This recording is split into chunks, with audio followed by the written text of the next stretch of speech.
Guys, it's Eric here from Trubody Fitness, getting after squats today, and I wanted to bring to you guys a really neat and interesting way to fix and help with ankle mobility in the squat. So when you're squatting, we know that we need to be more upright. Deadlifting is more of a hip movement, right?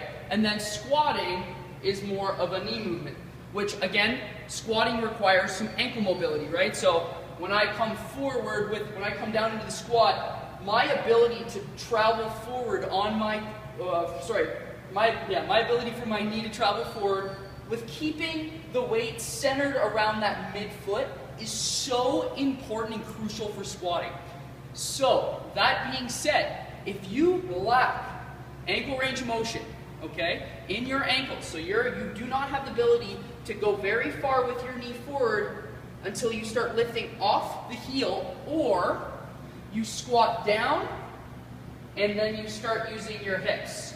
Now, neither of these things are terrible, but if you're looking to squat deep, then it becomes an issue. And the reason for that is your hamstrings only have so much length, and depending on you as the person will very much depend on how much length you have within these rear structures of your body. It doesn't need just to be the hamstrings, except they're largely responsible for it.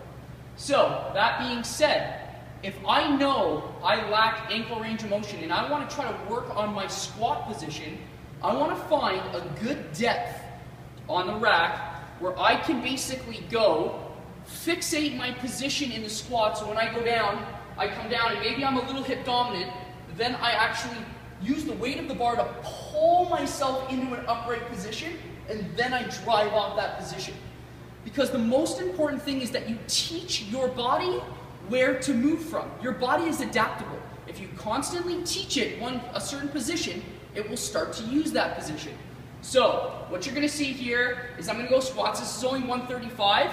Again, I don't squat a ton weight, so again, I don't really go that heavy. But I want you guys to see what I do when I drop down onto this bar in the squat. You're going to see my lower back kind of flatten out a little bit more. You're going to see my posture get a little bit taller, and you're also going to see my knees shift forward more. And what I'm doing is creating basically a motor pattern for my brain to tell my body to go into that position when I go down that far. But unless I teach it that, it won't do it itself. It's always going to go back to its original pattern. I.e., I'm a very hip-dominant person. I don't have tons of ankle mobility, so I rely more on my hips. I want to help teach my body how to use more of my quads, okay, and get that ankle range of motion that I need. So, here, I'll show you guys what's up. Pull these puppies up. All right.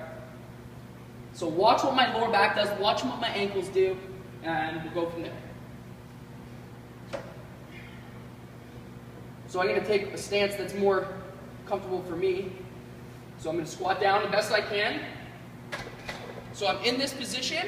Now I'm going to take my hips and push them forward, my chest tall, and I'm going to drive off this position. Big belly breath in. Coming back down that same position. I've already probably programmed my body to stay in that upright position. I've done a couple sets, so you'll notice that I am staying a lot taller. Using my knees on the way down. Staying nice and stable in my feet, not caving my arches. Okay, back up. So you guys can see the angle that I had was a lot more upright. I was able to use the bottom position to help me get in that position. And then I had to do my very best to maintain that position as I push myself up. The more and more I do this, I teach my body good positioning.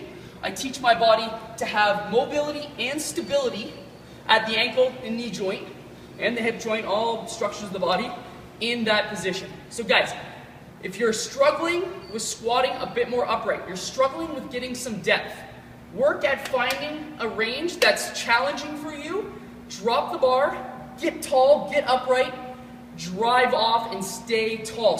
Keep that position. Do this you can even do this in between your exercises. You can do 3 reps for each set of a certain exercise on your upper body days, whatever it is, or you can use it maybe 10 sets of 3 just focusing on pure form, no heavy weight. It's all about training the brain to get better at the movement. Guys, you heard it here from Trubody Fitness. I'm going to continue to keep bringing you stuff as I do it, and stay strong, baby.